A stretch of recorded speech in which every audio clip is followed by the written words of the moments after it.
Welcome to the world's most boring topic, except for the fact that it pertains to you and your money. This is an important topic, though, because transfer of wealth is a real thing.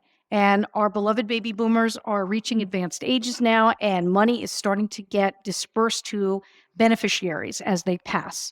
It's happened to me already. It's happened to many, many, many of you. And if you're watching now, you probably have some questions.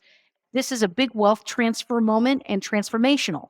Having said that, there's lots of rules involved in inheriting certain kinds of assets. I'm talking specifically to children of people who have passed, who have received their parents' IRA, individual retirement account. You are 9 times out of 10 what is referred to as a non-eligible designated beneficiary. Okay, according to Secure Act 2.0, which was recently refined and codified. What that means is that you are not under 21, you are not permanently disabled or chronically ill, you are not a spouse, and you are not within 10 years of the deceased person's age. So if you don't meet any of those criteria, you're a non-eligible beneficiary of an individual retirement account that somebody who loves you bequeathed. So what does that mean to you? Number one, it means you cannot take that and mix it in with your own IRA. It doesn't work like that. It's its own animal. It lives over here separately. It says inherited IRA on the statement with your name on it, and that gets special treatment. Your regular IRA, totally separate issue. I am also referring to a traditional IRA, meaning a non-Roth. Roth IRAs are different. We're talking strictly old school, traditional IRA that has been inherited by you. So what are the 2 main rules? First rule is if your parent died on January 1st, 2020 or later, you got to get all the money out of that thing by the end of the 10th year after their passing. Every dollar's got to be out. Why? Because the federal government wants their money. They're like tick tock, tick tock. The tax payments were your parents' problem, but now they are your problem.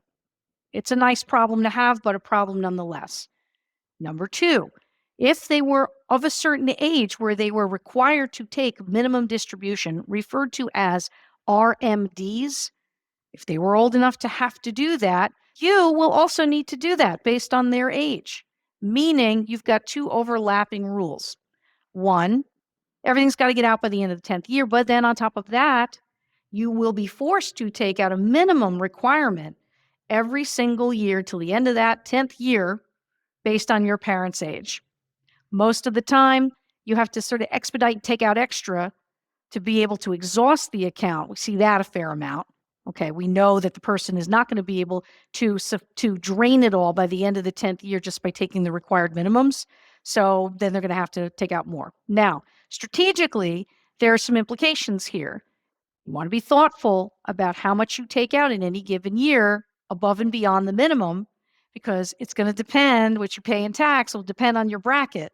And if you take a lot out, you could potentially throw yourself into a higher income bracket because you're paying full rate income tax rates. So as you are trying to figure out the strategy of how to get this money out of this IRA, you've got to really do a little math and think, what am I earning this year? Can I take the minimum? Should I take more? Does it make sense? Am I in a lower bracket? So on and so forth.